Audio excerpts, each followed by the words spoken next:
something beside me, a light to the kerosene, and the places aren't real anymore,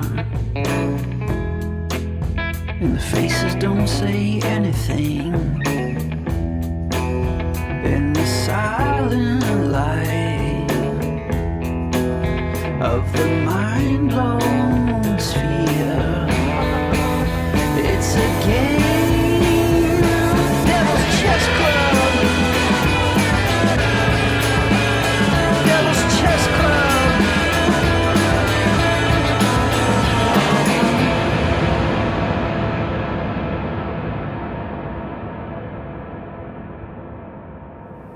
Welcome to Devil's Chess Club. I'm Aaron Good. Before the main discussion today, I want to thank all of our Patreon subscribers for their support. If it weren't for all of you, we would not be able to do this.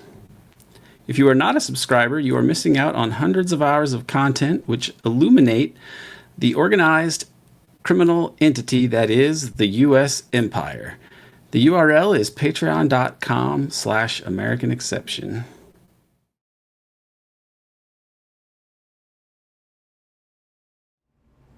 Bryce, Greene, you ready to do this? I'm ready, Aaron. Let's go. Okay, you're in Bloomington, Indiana. I'm outside of Philadelphia. And it's the dog days of summer here. It's been a really rainy, wet, and pretty shitty summer. I'm getting ready to leave for a vacation to the shore. So this will be the last thing that gets posted before we go. But I thought it would be a good time to do a rundown on the crazy things that have been happening in the world. And what is your take on, let's talk about MAGA, Making America Great Again. And it's been a tough time for them because of Trump with basically taking over, making sure the Ukraine war goes on instead of ending it. And perhaps more spectacularly, his strange 180 on Jeffrey Epstein. What do you think about this? Yeah, well, the 180 on Epstein, I think that's more predictable than the 180 on Ukraine, although the 180 on Ukraine is also, par for the course. Trump ran on a campaign that said, I'm going to expose the deep state. Again, he did this last time, but this time maybe he was serious, and everyone was running cover for him, saying that he couldn't, he was too constrained in its first term. But Trump's back now, and so all the pedophiles are going to jail. But, at one of the interviews where he was asked about releasing 9/11 JFK files, I think you've seen this. He's asked, will you release the 9/11 files? He's like, yeah. Will you release the JFK files? He's like, yeah. Will you release the Epstein files? He's like, yeah. Well, we got to take a look at that to make sure that, none of it's fake and that, it doesn't harm the people. Like, it was like a very conspicuous caveat about it, and then fast forward to the start of his administration. You remember he invited all of those the internet journalists in for a big photo op where they would get a binder with what was supposed to be the new Epstein files, but I mean anyone who looked at it was just like, this is stuff that's already publicly it's stuff available. That you or I could have made on just by downloading some things on the internet and printing it out and putting it in a binder from Staples. Exactly. And they're thinking they're going to fool these people, but they sort of did fool them, right? Weren't most of the people that he invited didn't really call him out for it, did they? Yeah, because I think most of the people invited were dumbasses. Sycophants. Yeah, sycophants. And like this whole thing was just, I think, largely an electoral ploy. It was a very prominent issue within, especially right-wing circles. It was the kind of granddaddy of the kind of conspiramaga movement, has its roots all the way back in Pizzagate stuff, which, Wasn't Pizzagate kind of a way, wasn't Pizzagate around the same time as some of the first wave of Epstein stuff, And it kind of... Well, it was a little bit before. Pizzagate was came out in the wake of 2016. Yeah, but when was it when was the first... Because remember how Epstein got that deal? Well, that was back in the early 2000s. That was in 2005, I think. No, I think it was later than that. I think it was later than that. Maybe 2009 or something. I should go back and look at these and get the chronology right. But my sense was partly that maybe the Pizzagate stuff was being ginned up in a way because the Epstein scandal was more substantial and crazy. That's what I felt about QAnon, which was the successor to Pizzagate.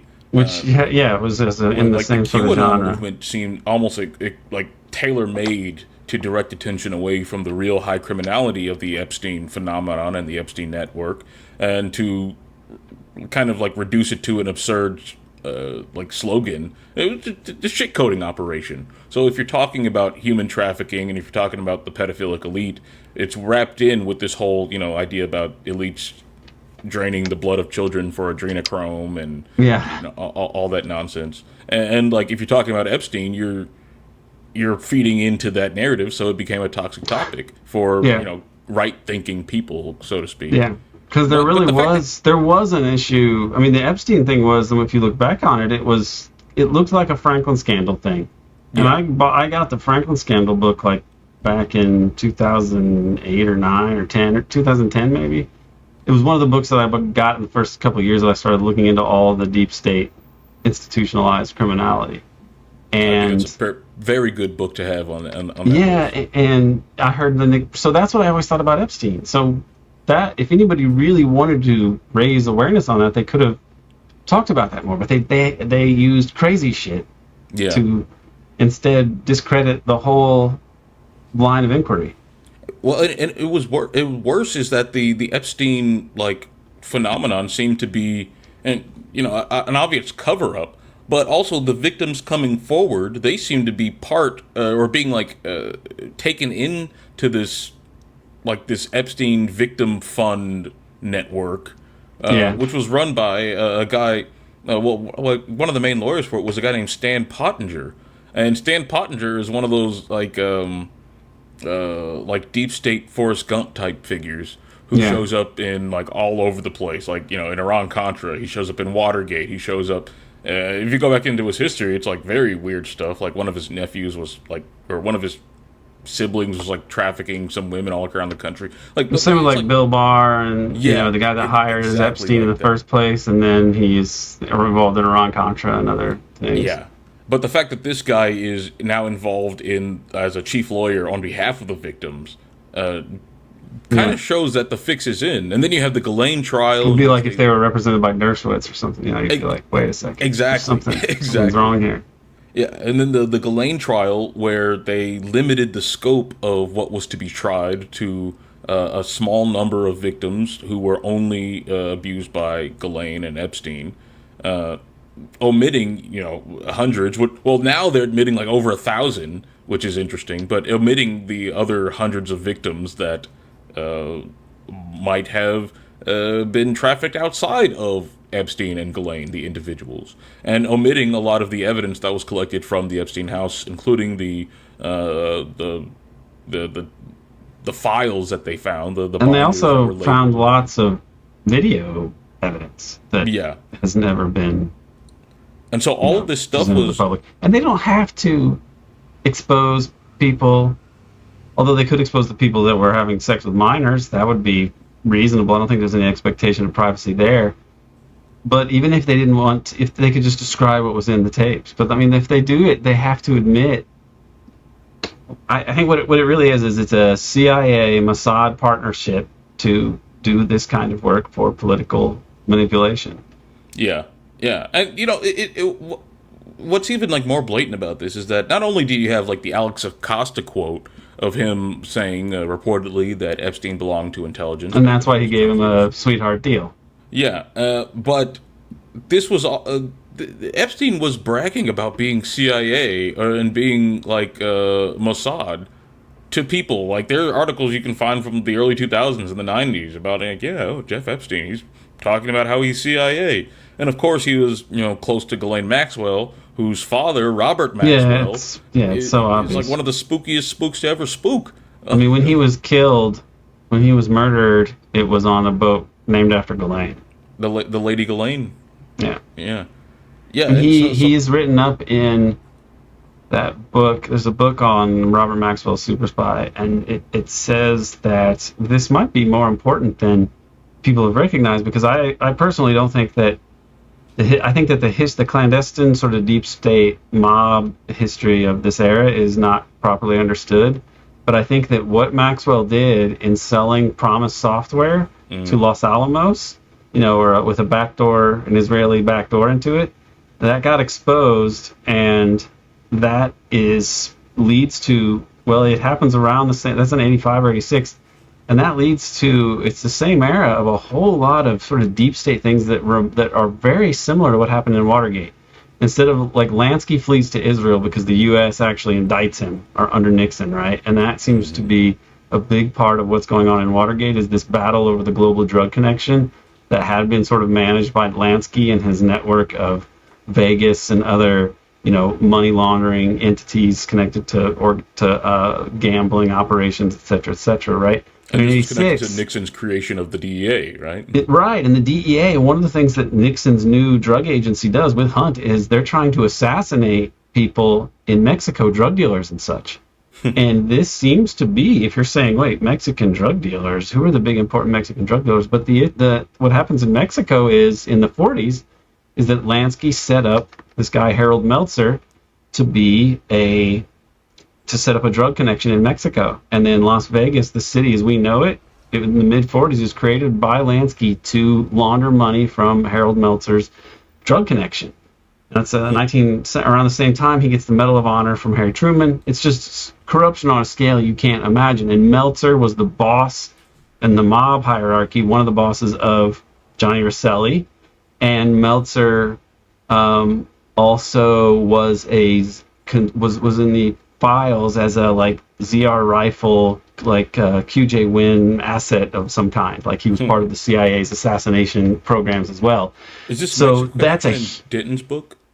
And yeah, some of it is mentioned. Yeah, it is mentioned a little bit in Denton's book. And then Peter has written about Meltzer in Dallas 63. He mentions that he comes up in Peter Dale Scott's book Dallas 63. He mentions Meltzer as a QJ Win or ZR rifle asset. He comes up in those files. And he is listed elsewhere from I think the Kefauver Committee or the McClellan Committee. Rosselli was described as being a subordinate of the same guy, Meltzer. So anyway, what I'm saying is this stuff kind of comes to a head under Nixon, and it is a big part of Watergate, the Watergate story. And I think that perhaps Maxwell and that Promise software in Los Alamos, which is getting into the deep part of the deep state of the military side of it, the nuclear regime that we have, right? The nuclear deterrence / offense regime that we have, and then Israel was trying to compromise it in ways that really alarm people. And it's not long after that, well, you have in 86 the indictment of Santo Trafficante finally, and then he dies. And Iran-Contra scandal breaks out after that, and a whole bunch of other things. And then Reagan is trying to recognize the PLO, which he finally does, but only after his term is ended, basically, like in that lame duck period after the election. He recognizes the PLO. And Bush and Baker are trying to do a lot. I mean, James Baker was hated by the Israelis, Bush's Secretary of State. People have sort of forgotten that, but I've found some things recently on that. And you have a whole series in the end of Reagan's term and in H.W. Bush of just scandal after scandal. And I think that what happens in that, and Robert Maxwell dies in 91 along with two senators within a 48-hour period, basically, died. John Hines. The Franklin scandal starts kicking off. That's when the Gladio revelations are happening. That's when the movie JFK is coming out. Right. There's so much stuff going on, right? Like something happens there. Moment. Yeah, and also in 91 is when you have this coup in Azerbaijan, and it brings to power the American Western toadies. And it used, McJihad, Al-Qaeda types to do this. And that's that same, it's that same group that's now now people are saying is going to be Israel's new and the West's new, like, beachhead to get into Russia's, strategic depth is Azerbaijan and that Eliav family. And I write about that in American Exception. Mm-hmm. So something happened about the whole clandestine political economy that the U.S. presides over. I think that part of the reason that Israel is able to manipulate the U.S. so much is that the U.S. is very vulnerable in that area. It has historically relied on Zionists like Lansky, and even Trafficante was a Lansky guy, even though he's obviously of the Italian, ethnicity. and so on, and is part of that Italian mafia, quadrant of organized crime. His father was a Lansky guy in Cuba, and so was Trafficante, the junior, in Miami. And he took over the Lansky role after Lansky gave it up in like 1970 because he had to flee to Israel, et cetera, et cetera. So I think that that's a part of how Israel's been able to manipulate the U.S. And so something like Epstein, it doesn't just implicate Mossad, it's that the CIA outsources these things to Mossad, because the CIA and the U.S. government, the U.S. empire, cannot function without these sorts of institutions, because you have to be able to corrupt politicians and make sure, and powerful people, to make sure everybody is doing what the apex of power wants them to do. And so this is why Trump can't expose it. His followers don't understand, because they have a simplistic view. They think like things are bad because there's like a pedo cult, a pedo cabal of Democrats and commies and liberals. It makes no sense at all. Yeah. And so you can gin them up by saying, I'm going to go after them, I'm going to take them, I'm going to take down all those pedos. But like in reality, the system will not let you do that. And the system depends on that kind of stuff. And if you actually did expose it, I think it would discredit, it would be very damaging to Israel, and it would be very damaging to the U.S. in ways that the empire and the people that run it just can't accept. And so they just do this. This is what happens. You get this ridiculous denial. Yeah, and the ongoing cover up in like the political side of the Epstein case is still very interesting, that a lot of people aren't really paying attention to. You remember, like Jeffrey Epstein was very integrated within the political system in the U.S. Virgin Islands, and this was also a beachhead for the bank, J.P. Morgan Chase, and Epstein was essentially just able to buy off the entire political system to the point where there was a prosecutor that was investigating the links between, I think it was between Chase and Epstein and their accounts that were housed in the Virgin Islands, and she was forced to resign like almost immediately. Yeah, they fired her basically. Yeah, they said like you're not doing this. You have to leave, because there's so much writing on this stuff not only not being exposed, but not even being investigated, because the system also relies not only on the public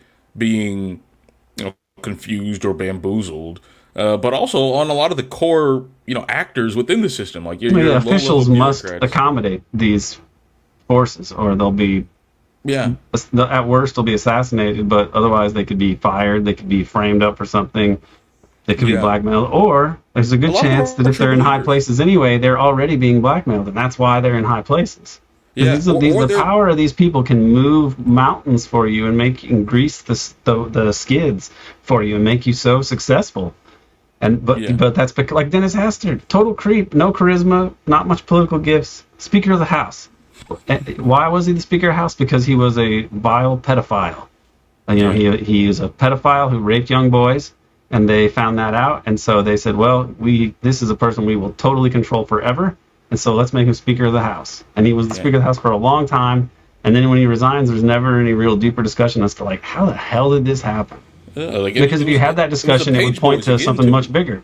Yeah, it was also related to the Page Boys, which, I mean, like, historically have been an exploited class of the congressional world. Yeah, it's funny, because my mom worked for a congressman back in the 80s and early 90s, and at one point she was like, you should be a page boy, it's pretty cool, they get to go around there. And I was like, I don't know, it doesn't seem for me. It did never occur to me, like, I don't know, if I go there, I'm afraid there's congressmen that'll want to bugger me or something. That never even occurred, entered my mind, but I'm so glad I didn't do it. I could have gotten to know Jesse Helms or some other creeps in ways I never would have wanted to. No, but I think I posted on Twitter these scenes from that movie, that Adam McKay movie Vice, where the Bush administration is talking about how, here's how we're going to staff this entire government. We got these guys in Bush's office. We got these guys in the Department of Defense. We got these guys in State Department. These guys are there, but they're true believers. Or actually, they were talking about Colin Powell and Larry Wilkerson. They said, Colin Powell, he can be controlled, he can be managed. And Larry Wilkerson, he's a true believer. Like he can be managed. Like there are people who are in the know, part of the gang, and there are people who are not in the know, still part of the gang, but are being strung along because they're too I guess, devoted to their orthodox ideology that they can't see these conspiracies right in front of them. It seems that Wilkerson has since seen the light. I don't know what Colin Powell thought of it at the end of his life, but this is like the sausage making. I assume that when people are staffing things like, high office, one of their considerations is, well, who can be controlled, who can be relied upon, who can be coerced. That's the basic deep state general management 101. Yeah. Well, I mean, if you've risen to a point where you'd even be considered for a position like this, you would have had to accommodate these types of forces all along the way and never provoked them, Right. And so I think that's like just being around Washington and sticking around long enough without pissing anyone off, they figure you're going to know, you demonstrated that you know what you can and can't do. Or to the extent that you have pissed some people off, you can use that credibility to launder the things that you actually want to do. Like you can say, depending on what it is, has a nice reputation. Or Colin Powell, people trust him, so we can put him in front of the UN and get him to tell everybody that Saddam has anthrax. Then they what do you think this will? Purpose. What do you think this will mean for the rank and file Trump people? Because I think that the people that are pissed off about the MAGA thing, or I'm sorry, about the Epstein business, that they and some of the people who've been critical with him about Israel in general, which I think are probably a lot of the same people, people that are saying you shouldn't be Israel first, are also pissed about the Epstein thing. But do they have anywhere? What will come of this? Because if Trump loses a good chunk of his base, he's not, he's kind of an embattled president, which is that an encouraging thing or is it a scary thing? I don't know, but what do you think of can Trump win back his base, because he's not giving them anything really that important? Yeah, that he said he pissing on them right now. It's hard to tell. You've seen the divide between the MAGA influencers, like the people like Charlie Kirk, who are like, okay, well, the president said stop talking about Epstein, I'm going to stop talking about Epstein. I believe him about Epstein being... Yeah, exactly. And then you've seen the jackasses on Twitter who are like, well, Trump may be a pedophile, but he's our pedophile. That's not uncommon. It'd be like, oh, well, he's not imperfect, and maybe he is implicated, but he can still... protect us and fight us. And then you got the Alex Jones types who are bawling and crying and throwing up, being like, "Oh, President Trump, won't you please just remember your base, remember your base." All of those people were bamboozled by an operation primarily meant to get Trump and a slate of Republican electors elected. That was the reason. Now that they have served their purpose, these people are either going to migrate to some sort of Tea Party style movement. I don't know how many of the billionaires will be very interested in supporting something like that this time around, or they're going to end up like the Democratic Party, the Democratic Party critics within the party. There are a lot of people who very much hate the party. In fact, recent polls show that they're at their lowest approval rating ever. But that doesn't make that much of an electoral difference, because there isn't another place they can go. There's only the Republican Party is more, ironically, Democratic than the Democratic Party, and so an insurgent movement in the Republican Party that's some, I guess, genuine America First anti-pedo populism, which does exist to some extent over there. They have better chance of taking over their party, or at least pushing their party in certain directions, or forcing the party to accommodate them in some way. Probably not the way they want, but forcing that. They have more chance of that than, Bernie or bust people have of affecting the Democratic Party. So we might be in for some turbulent times in the Republican Party, but these people are also dumb as, they're not ideological, sophisticated. They got conned by Trump. I bet a lot of them bought Trump coin. In 2 months, there'll probably be another issue that they can be strung along in. Maybe Trump in 3 weeks will say, hey, we got a big batch of 9/11 files, and turns out just big news coming. That's just it with 9/11. He can't say anything either, because he's not going to implicate the U.S. No. He's very close with the Saudis. You And he's going to know, give a binder with like the he can't. redacted like 28 pages, and then he's going to be like, "Hey, look, I'm unredacting it," and people will say, "We No, if he got does this in that, that'll be 2016." interesting. But I don't know that he. I'm not sure he would do that. Well, I mean, those pages are already unredacted, aren't they? I don't know if if they've ever I been thought. completely sent out Oh, okay. I without guess any redactions or declassified. I meant. deletions. Yeah, like It's been they were declassified, but released in there's many 2016. redactions in it, Yeah, as I understand, But yeah, that's just. I mean, they were acting. If Saudi Arabia was doing that, it wasn't a Saudi initiative. It was clearly for U.S. geopolitical objectives. It's so yeah. obvious, and for of a neoconservative kind, for the benefit of Israel. I mean, Well, it's also it tied jives up in. perfectly with the Clean Break report. You have the Clean Break report, which shows you what the apex of the Israeli deep state says, and you look at the PNAC report, which is the neoconservative, element Manifesto. of the U.S., which was the dominant part of the U.S. Foreign Policy Committee, and they're totally insane, and they could not be really accomplished given the realities of the day until 9/11 happens. You're right. So Yeah, that right they write it there out. They say we are won't the be main able to do this suspects. until something like 9/11 happens, and then Right. So it's pretty obvious that, really, if you're objective about it, and once you see the Gaza genocide, and once you see what they did in Syria with the McJihad people, I don't understand why more people aren't. Even if you're not saying like, oh, I want to get into a big discussion about when steel melts and other things, the 9/11 thing is so obvious. Like, yeah. it I was mean, a Western the Bandar clandestine element, thing. I think, is the most damning. Like It was the the most fact that, obvious. Yeah. yeah, the most obvious, the most undeniable by like a sane person. Like the fact that Bandar, through his wife, was giving money to the guy who set up the 9/11 hijackers with like housing, and Bandar was also talking to George Tenet, who was hired Richard Blee to run the Bin Laden unit, which was ignoring those very same hijackers. Yeah. And then you have Bandar years later talking about we control all these Sunni jihadist groups and we control where they throw bombs. Very shortly still under the Bush administration. And then you have him later, like a decade later, being in charge of the Saudi wing of Timber Sycamore in Syria to get the Al Qaeda wing of the Syrian opposition more weapons and eventually got them into government. Al Qaeda and the Mujahideen in Afghanistan, Al Qaeda, ISIS, these have all been Western sock puppets, and they've all been supported by the Western drug trade, or by the Western intelligence community, quote unquote,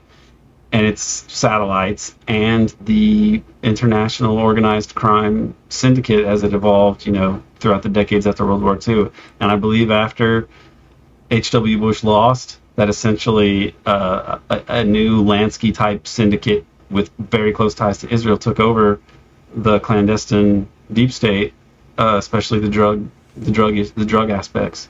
And I think that's why they were in Afghanistan for so long. Yes. Part of the Clean Break report says we need to make Israel self-sufficient because it's not good. We have to be so dependent on the United States. We need to be self-sufficient. Well, what happens after 9/11?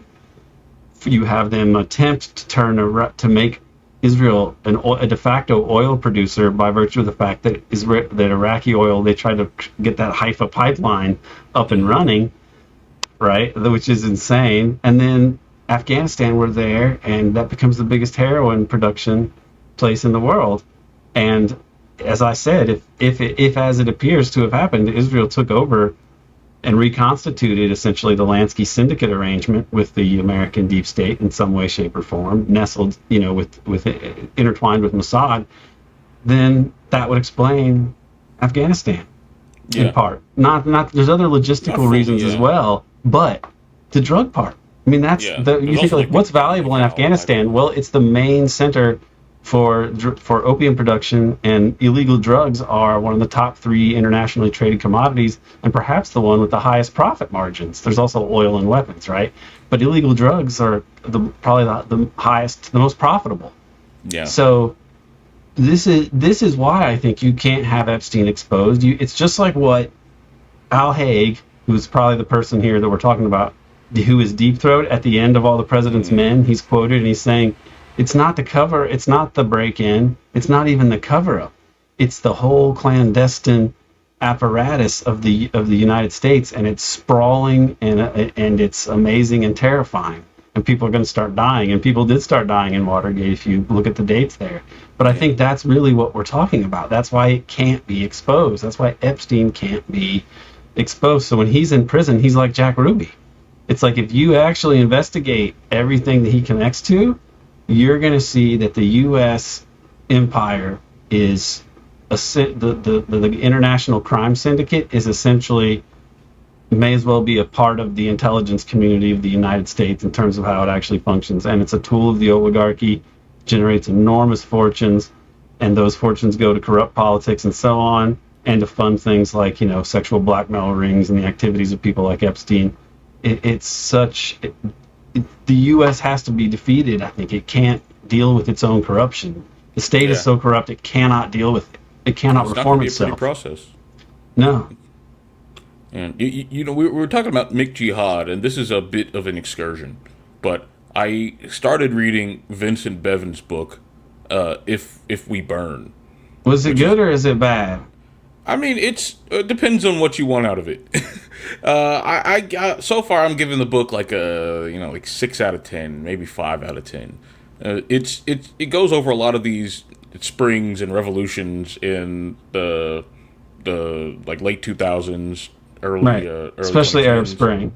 Yeah, Arab Spring, Maidan, and like. How many of them are there that are not things you can trace back to Western intelligence? So this is my big gripe with the book, is that he'll be like, oh yeah, there was these things going on, these people, they were mad about some stuff, and then there were these organizations that were funded by the CIA, and they were there, and there were also some people in Congo. They may have co-opted it or influenced this actually good organic thing, got influenced by these bad people. I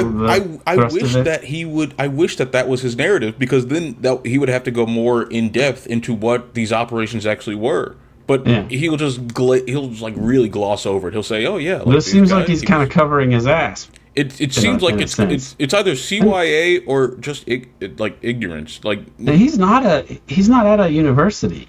Yeah. How is he able to write? Spend years writing a book like this. In the book, he talks about how he was funded for being an LA Times correspondent in Brazil. Well, guess what foundation was funding his... It was Ford, right? Yeah, it was the Ford Foundation. Yeah. And I don't know to what extent that they helped write... they helped with, the Jakarta method, or they were paying a salary. He's very enmeshed within these networks of people and activists and, prominent media figures, that the book is more about them talking about their experiences.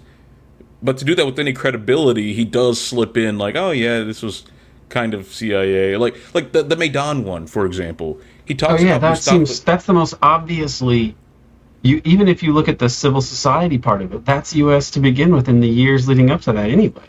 Yeah, and that's another thing. He mentions that, he glosses over. He's like, yeah, the first people who were there were Western-facing NGOs that were funded largely by Western governments, and they had geopolitical objectives against Russia. And then he talks about Mustafa Naim, who was the guy who first started putting up these Facebook events to get people to go to the square. Yeah. And then he mentions in passing that yes, he works for this company called Hamas that was funded by the Dutch, the U.S. government, and George Soros, and that's the only sentence about it. And then he just continues on. I'm like, Vince, you see what's, but it's consistent enough that he does it in all of these different spaces. He's trying to ask this core question: why did these revolutions end up with outcomes that were so discordant with what a lot of the participants intended? And then he is looking at a potential answer in the CIA, and just no, it's just crazy. Yeah, maybe next time it'll work. Yeah, although I will say his critique of anarchist horizontalism is spot on, in the sense that anyone. Okay, but that's pretty low hanging fruit there. If you're just, you know what I mean? Yeah. But for him, probably, who was enmeshed in these networks, who was with these people at the time, he might have opened some eyes. He might have ruffled some feathers, some horizontalist feathers. I mean, he's written 2 books. He's written one on that are notable here. He's written the one on Indonesia in 1965. And he's written the one on Arab Spring related and Maidan related things, right?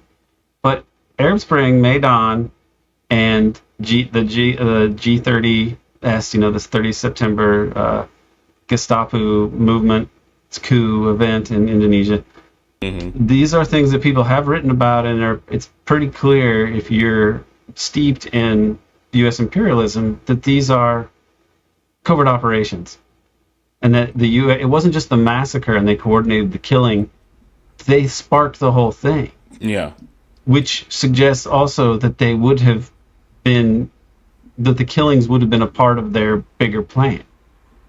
That this and you can trace that to people like Guy Palker, at University of California, Berkeley, who Peter Dale Scott knew, and you can see how they were advocating for this kind of a mass slaughter beforehand. So everything tracks back to the U.S., and the origin part is not just like, I couldn't quite get there. It's like, if you don't mention those things and you write a book about these things, that makes you seem very much like a person who is in the employ of the intelligence services or some of their cutouts, and that you are doing essentially a limited hangout. Yeah. And who is it that eats his stuff up? It's generally like Jacobin types and people that are devotees of salaried so-called leftists. And that's part of the way I think they neuter the left and make us useless, is the people that get the algorithmic boost, the people who get to be written up in magazines and outlets that have the staff, the money to hire people. They always are punch pullers and smoother overs, obfuscators, limited hangout producers. Like, I'd be very interested to see what Vince has to say about this, because whenever he writes about this stuff, he like the Jakarta Method was a very good book for people who had never heard of like the U.S. covert operation as a pertinent force in global politics. And that was some of the feedback I got for people who read the book for the first time, who weren't like, CIA heads. That's good and positive. I haven't fully read Polgrain's book, but based on what you told me, the way he pulls punches is that it omits a lot of the direct U.S. or the implied U.S. involvement, and omits a lot of the corporations and their machinations and their relationship with the networks that pushed for that sort of violence. Is that about correct? Well, there's the circumstantial evidence of the U.S. and CIA and the dark parts of it being aware of enormous oil reserves in Indonesia that that Sukarno was not aware of, and the existence of the biggest gold mine that's ever been discovered, the biggest gold deposit that neither Sukarno nor JFK knew about, but Allen Dulles did. And the Rockefeller, Standard Oil, they would have known.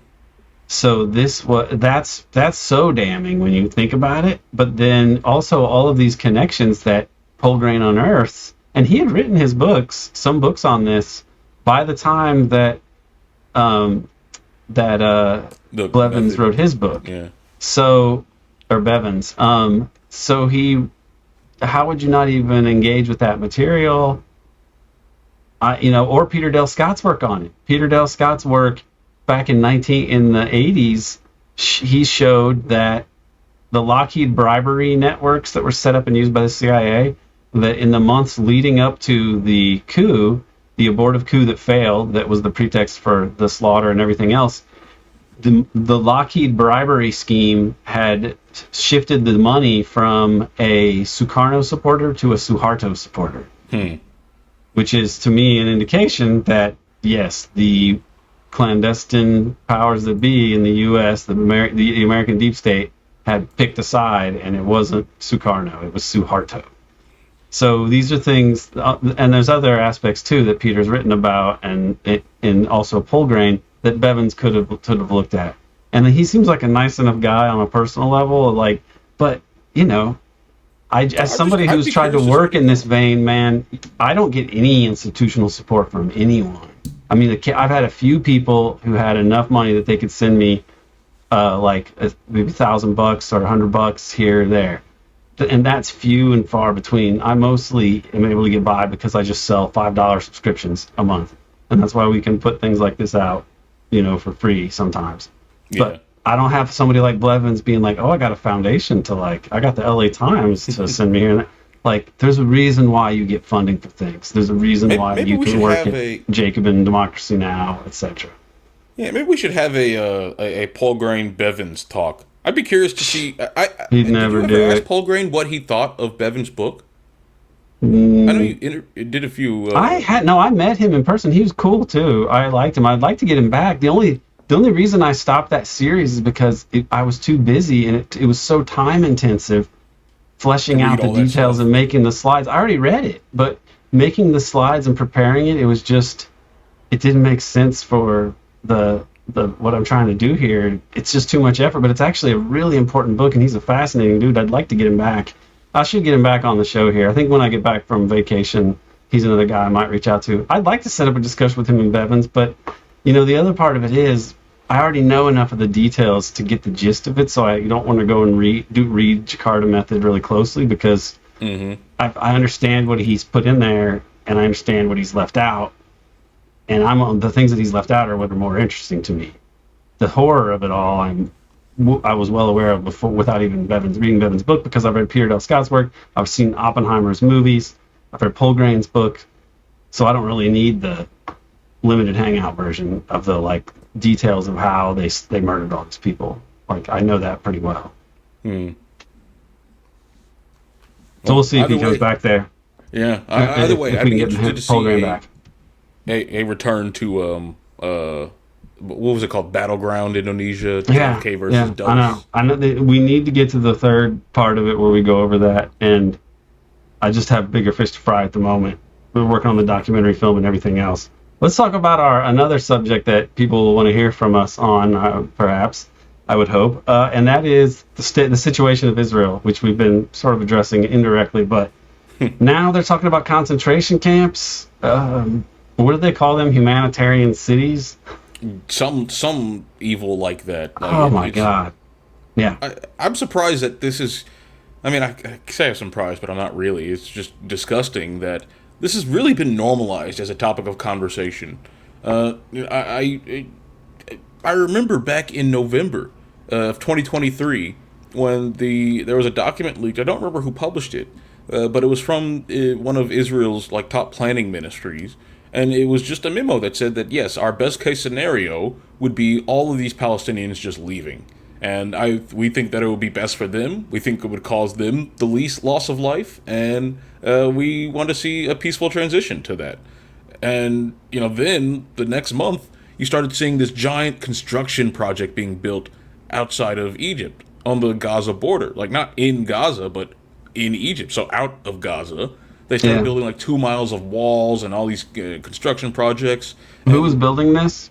This was the Egyptians with Israeli help. And This may have been what what's her name, Amaryllis Fox, was alluding to.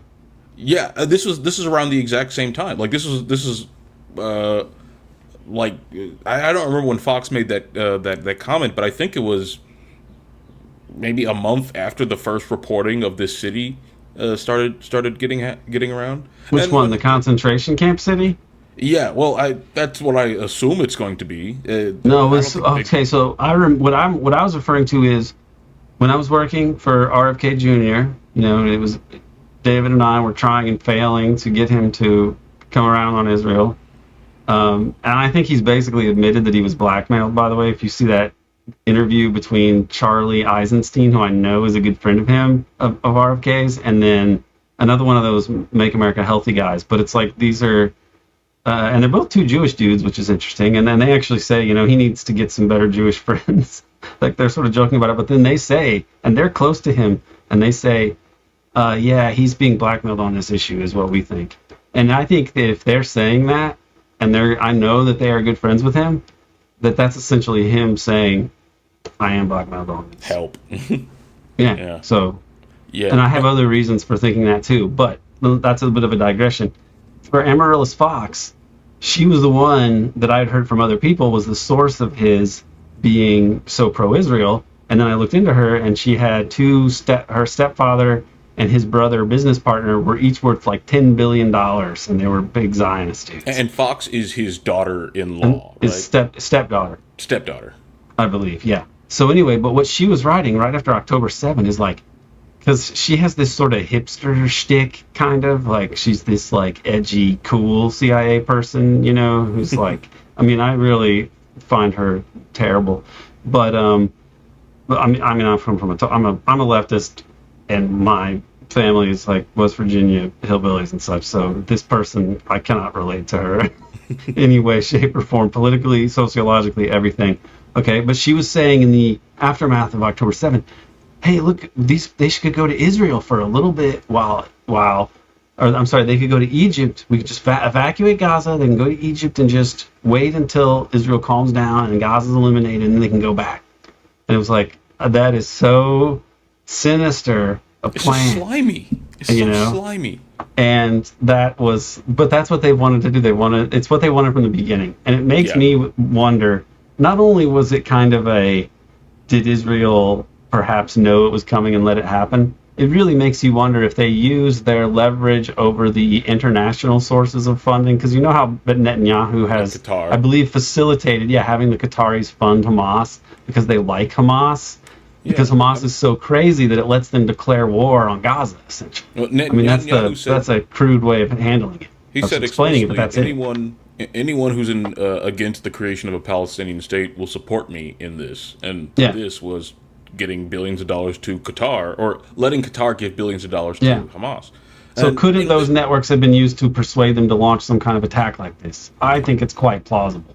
Yeah, and it's weird. Like Hamas comes from those Muslim Brotherhood networks that later became McJihad, like patsies for the the 80s, 90s. Saeed Ramadan later. Hassan al-Banna was the original guy working with the Suez Canal Company. Yeah, but the Hamas has taken a very different path than a lot of these other, Sunni jihadists. Like they don't have this vision of global jihad. They might have had some inklings of that in the they're sectarian, as I understand it. They do.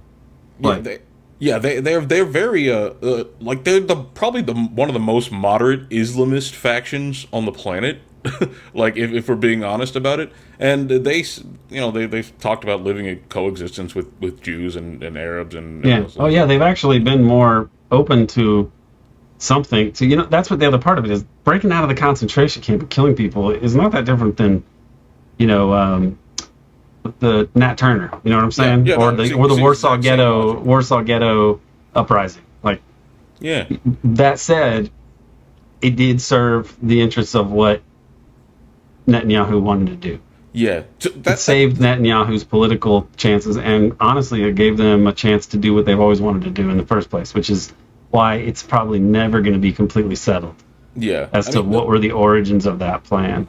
So this is why Hamas is in such a strange place. Like it comes from those same networks. There's good reason. There's good evidence that Israel deliberately allowed Hamas to grow as a way to disrupt the secular nationalism that was the core of the Palestinian opposition, and then it, of course, allowed them to delegitimize any sort of Palestinian resistance.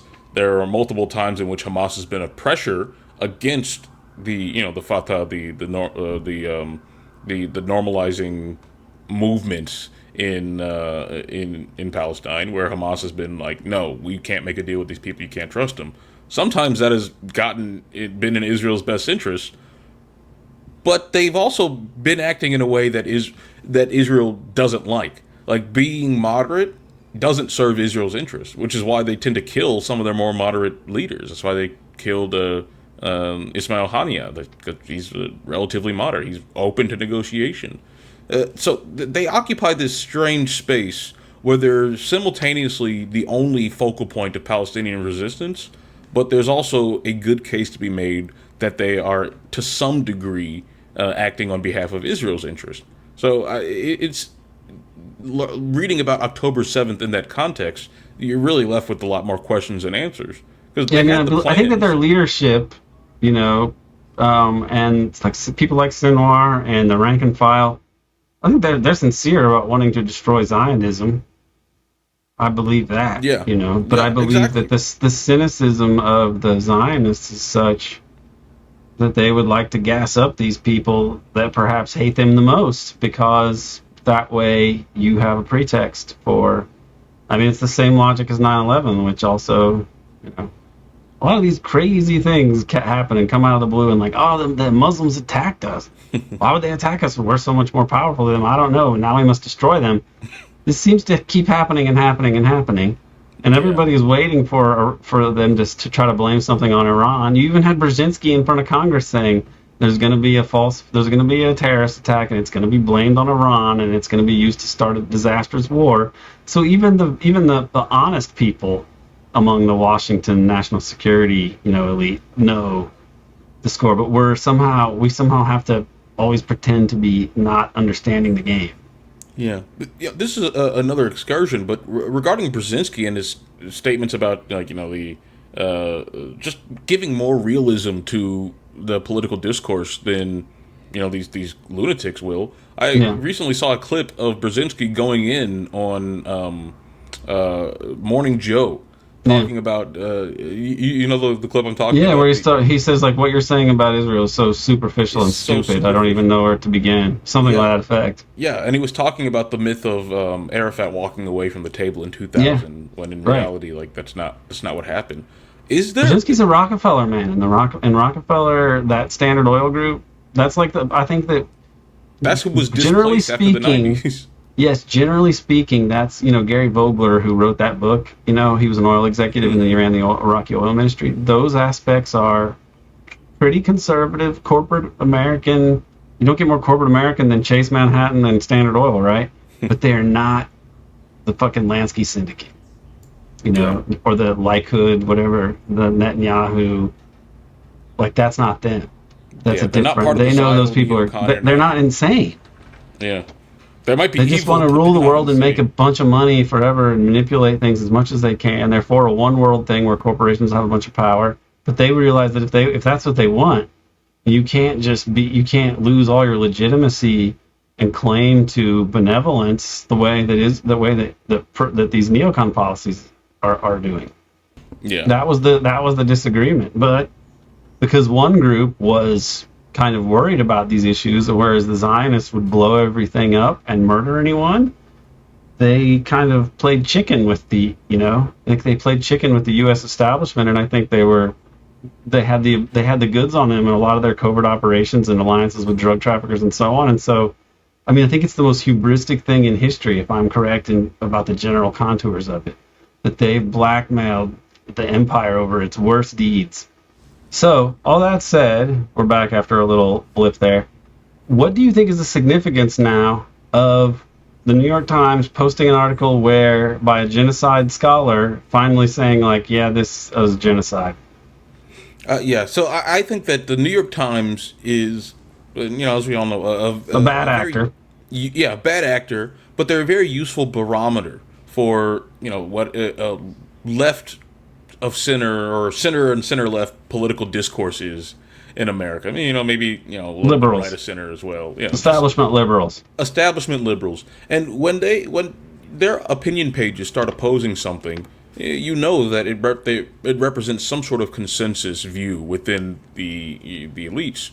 And over the last, I don't know, like 6 months or so, since the Trump administration came into office, there's been a lot more criticism of Israel from these liberal establishment voices and media houses and institutions, a lot more than I think there was under Biden, probably for obvious partisan reasons. But it is interesting that there's more and more people willing to come out and say on mainstream television that, hey, this is a genocide. It's interesting that the New York Times is willing to publish more articles that say this is officially a genocide.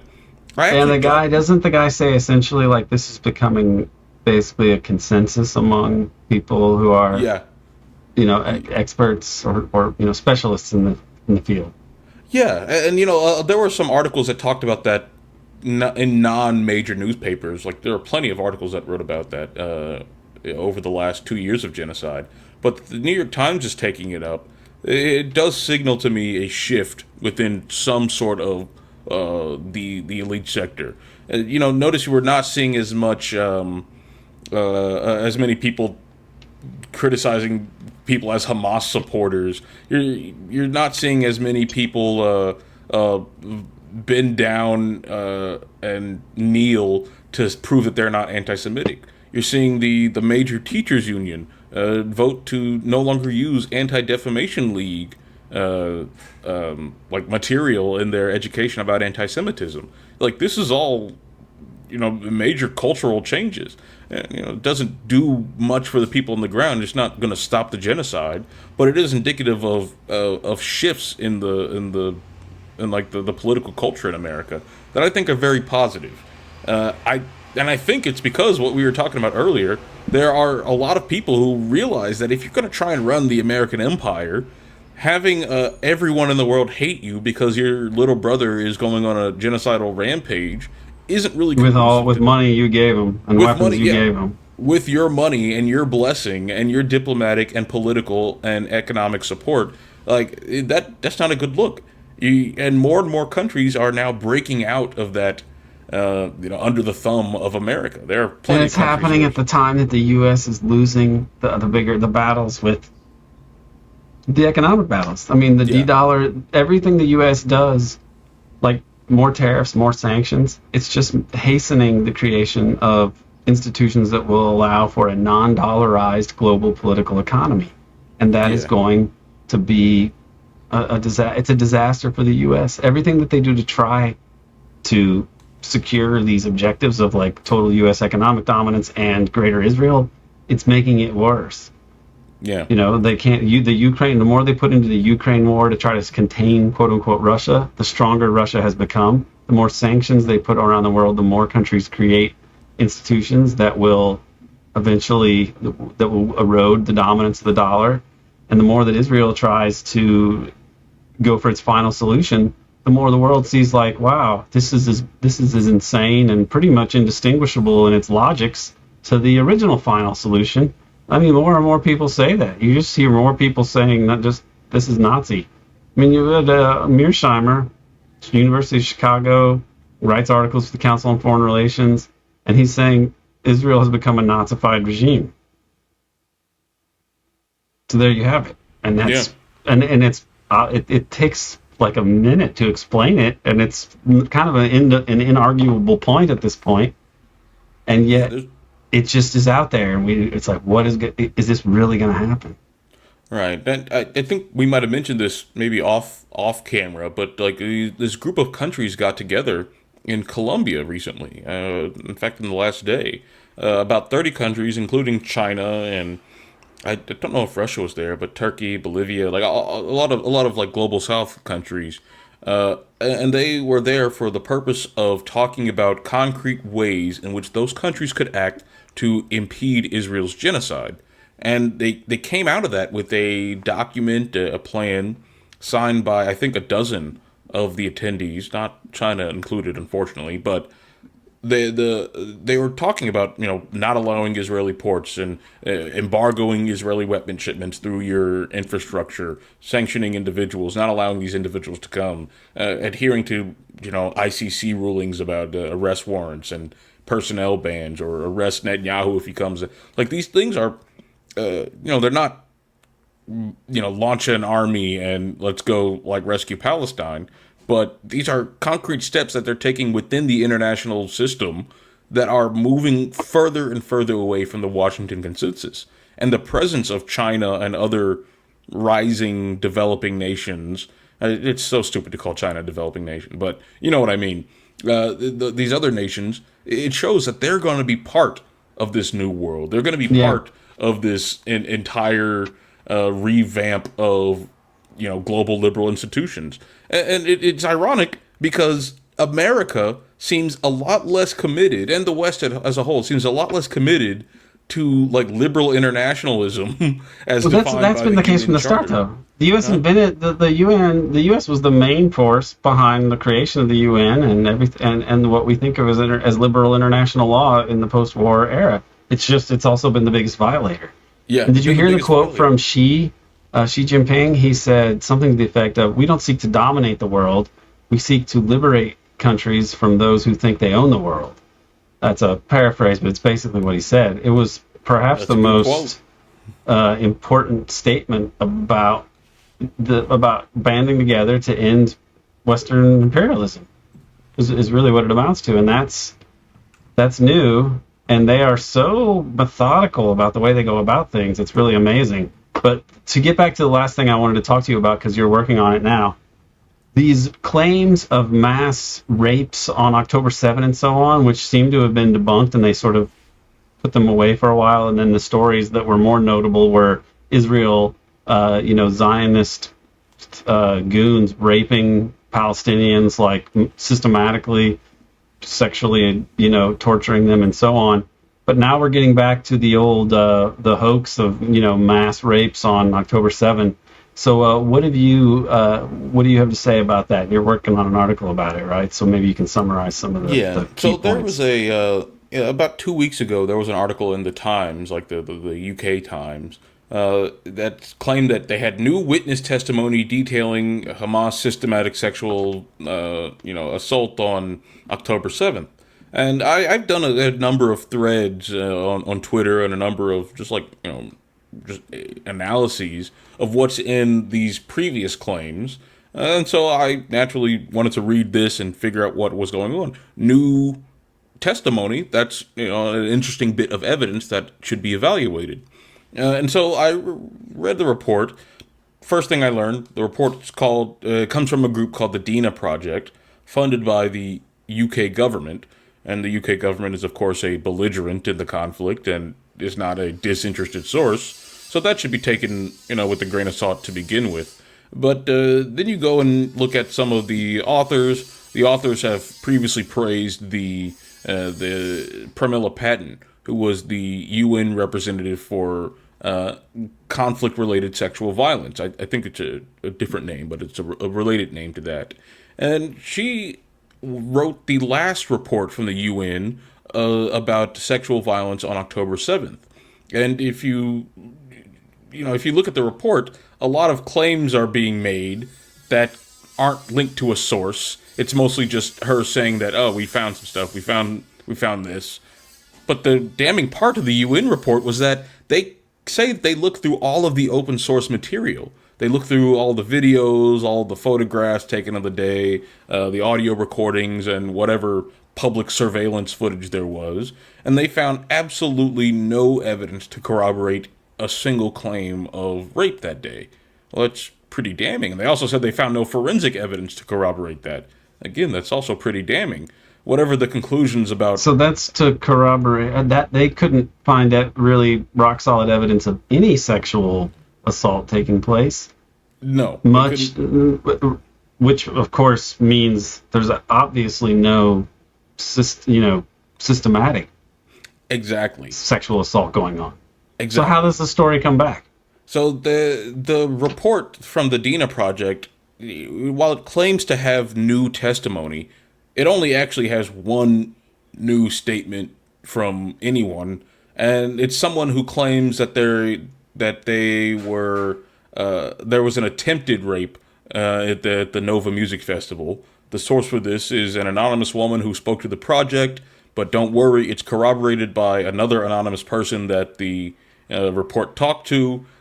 But this is the only witness they have. The rest So there's no real forensic evidence. There's just some people way after the fact who never submitted these claims beforehand to be investigated in any serious way, right? Assuming that there is a person and they didn't just make them up, because everyone else in the report, everything else in the report is based on these previous UN reports. It's ridiculous. They have claims that appear to come from the Zaka first responders, which the Zaka group is a whole other rabbit hole, but they're basically a kind of an ultra-Zionist rapey cult of people who do first responding work, and they were the original sources for the most bombastic claims about October 7th, including the beheaded babies. But one of the most famous and persistent ones that shows up here is that there were women tied to poles, stripped of their clothing and shot in the head. Well, that comes from one of these Zaka members who also spread claims that are... It's so spectacular, but nobody managed to photograph it. Photograph evidence, and but then there's a whole thing where the same guy was also showing photos of the day in another interview. So I mean, it's all just like complete nonsense. It's total bullshit. They may as well say that Hamas raped all those incinerated cars. And that's what happened to them. Hamas raped all those, a stack of cars incinerated with, some kind of powerful munitions. It must have been the raping power of Hamas that did that. It would make about as much sense to say that. By the fucking Muslim Brotherhood. Right. Makes you shoot Tomahawk missiles out of your penis. Yeah. I mean, I feel like this shit is so mind-blowingly transparent and sinister. Yeah. It's infuriating. But then you're talking about a group that's trying to just murder. I mean, they're killing people coming to get food. They're starving them, and then when they come to get food, they shoot them. These are the kind of people that we're dealing with. These are the people that shot all these people in the legs when they did the March of Return, years ago. They shot an Al Jazeera reporter, like, just point blank, just shot her in her head, pretending it didn't happen. They and all these doctors saying, like, I've seen so many, like, 3-year-old kids with bullets in the brain. It can't be an accident. Like, and this is that a some Nazi of the reports thing. that were cited in the one of the UN reports that was cited in the Dina Project's report, it actually has extensive documentation about, like, sexual violence against Palestinians. Actually, like the report says, we weren't able to confirm anything, any rapes against Israelis, but boy, do we have evidence about all this evidence of Israelis raping Palestinians. That, of course, was ignored in the report. But the weird thing about the report was that it was 87 pages long, but maybe about 5 or 6 pages were about, like, the actual evidence, was about actual testimony. It was one of those reports where they say, yes, we combed through and cross-checked and verified all this DNA stuff. Evidence whatsoever in any of the cases. They did, if they even had, like, a CSV file of all of the cases that they claim to have analyzed, cross-referenced with the testimony that they believe supports the claim, that would have been something interesting to read and look at and analyze. I think you would have come away with the conclusion that it's nonsense, but that would still be something. Well, that's why it's not included. Yeah, it was not included. They said, we have 26. Oh, we got reams. I saw some video. We should have videos. We can't show them to you. That's the thing. You keep hearing all the time with these different celebrities or spokespeople saying, oh my God, I saw this video and it changed my life. Yeah. You'll want to kill every Palestinian too if you saw the video. I can't show it to you, but believe me. Yeah. Another one of the sources was the Sheryl Sandberg movie that attempted to try and promote this idea of mass rape to screen for elite audiences. Of course, people who saw it said that it didn't show any evidence. They also relied on the New York Times article, Screams Without Words. And in a footnote, they say that, yes, we are aware of the criticism of this article, but none of the criticism was specific, so we're taking it all at face value. Total nonsense. It's like complete, just bullshit. That article that was written by an Israeli intelligence agent and her nephew, 2 people who had never done journalism before, along with a veteran, like, spook-linked reporter, and they went to all the rape crisis centers in Israel and couldn't find a single person to verify a single rape.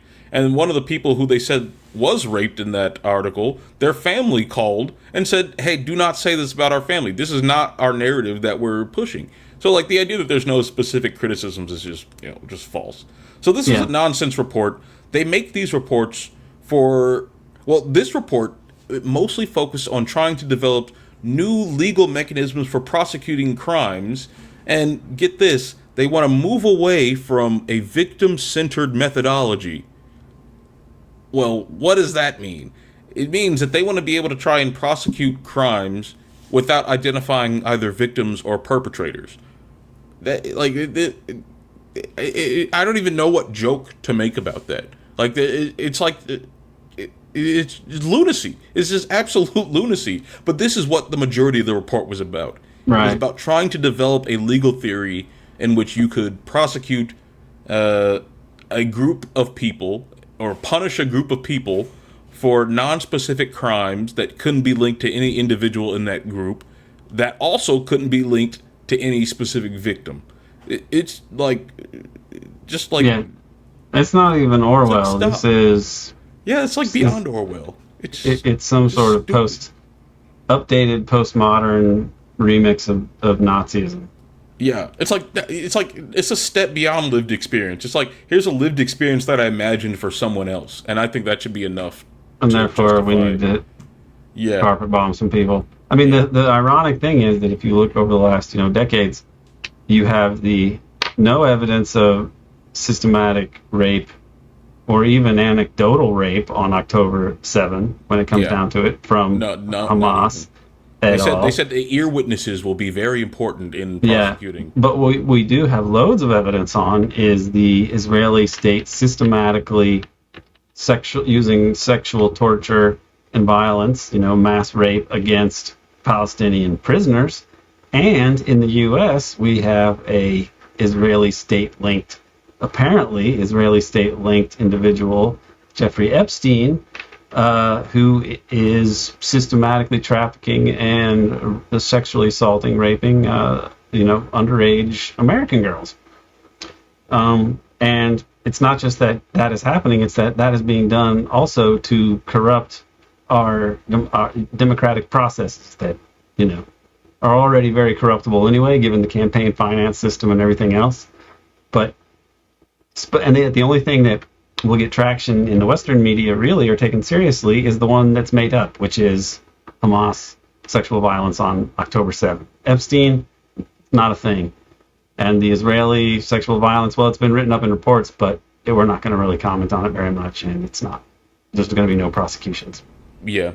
So, like, the reason that they make these reports are so they don't make them so that people read them. Like, maybe some stupid student's going to read it and be like, "Wow, I discovered the truth." But it's a long report. Yeah, it's a long report, and it's a lot of like nothing in it, like just a lot of repeat. It's like dung beetle just rolling together this big ball of shit and then saying, "Here's the report." Yeah, but they do it because they know that journalists at certain media institutions will write about it, and they'll say, "New report offers new evidence about rape on October 7th." And the journalists won't read them, and if they do read them, they won't read them very critically, and if they do read them critically, they're probably too ignorant to know when they're being lied to. So they write up this report, they parrot its conclusions, and then they get a new wave of propaganda. Yeah, they cast a check. Although, in the same vein as the New York Times reporting on genocide, there were articles that actually pushed back against the claim, and it didn't seem to initiate a major like cable news propaganda offensive like the last like so-called reports did. The NBC report on this Dina Project report was actually very critical of it. Maybe not as high up in the article as I would have hoped, but they actually cited one of the UN people who did one of the earlier investigations, and they asked her about this Dina report, and she said, "No, this is nonsense. They're distorting our findings. We have never found any evidence of a systemic or systematic rape campaign by Hamas. Our investigations were never able to confirm any instance of rape because we were obstructed by the Israeli military."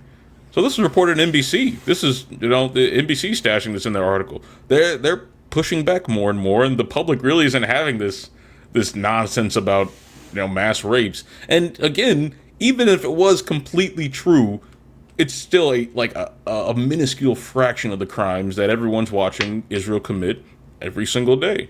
Not just against Iran, but or not just against Palestine, but against Iran, against Lebanon, against the Houthis, against Syrians.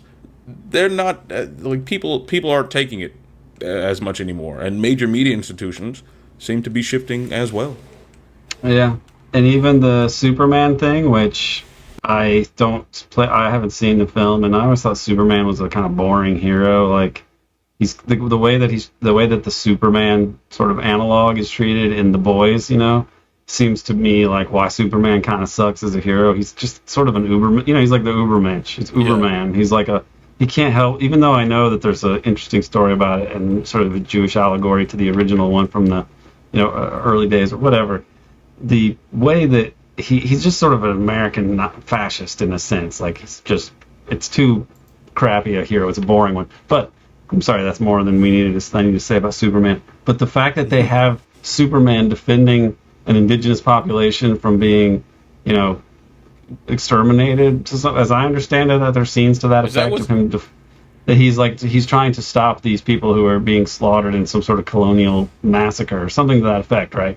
So whatever it is, it's pissed off some Zionists and so on. But that's remarkable because in the past, Hollywood has been, extremely friendly to Mossad. There's even some spy movie with I think the guy that played Superman before, and it's a spy drama or action movie, and it turns out the CIA are the bad guys and Mossad are the good guys. Like, I actually saw a movie to that effect, and I'm just thinking, man, they are just more brazen with this shit nowadays.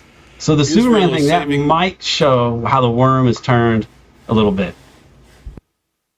Wait, what? The Superman and the New York Times, Superman using kind of anti-Nazi Zionist imagery, and also the New York Times writing about genocide. Perhaps it shows that there are more people in the establishment who are realizing that somehow, politically, culturally, this needs to be arrested, and that there's a shift needs to happen for various reasons.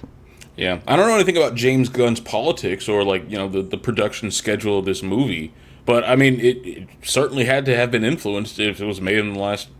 Yeah, it couldn't have been made before October 7th, so yeah, it had to have been influenced by that. So okay, these are these positive movements. I mean, that's why people have to keep doing what they can to try and move the needle. Yes, it is very frustrating to know that there's not any easy direct action or group that you can be involved with in the U.S., and yet there are. I think that the global dialectic is asserting itself in ways that are making it worse for the worst people on the planet. And that is going to open up some possibilities, and that's where I think that there's some room for optimism, and we're seeing these little glimmers of light, even in these very dark times. Bryce, where can people follow your work?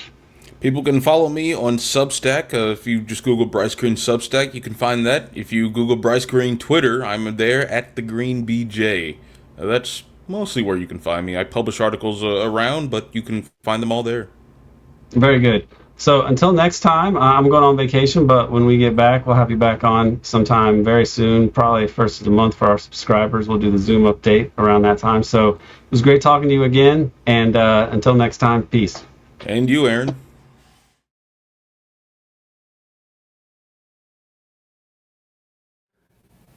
Thanks to Dana Chavarria for producing this episode, and thank you for tuning in. I want to express my deepest appreciation to all of our American Exception subscribers. If you are not a subscriber, please consider subscribing to the American Exception podcast on Patreon. The URL is patreon.com/American Exception. Thank you for tuning in and helping us bring light to the devil's chessboard.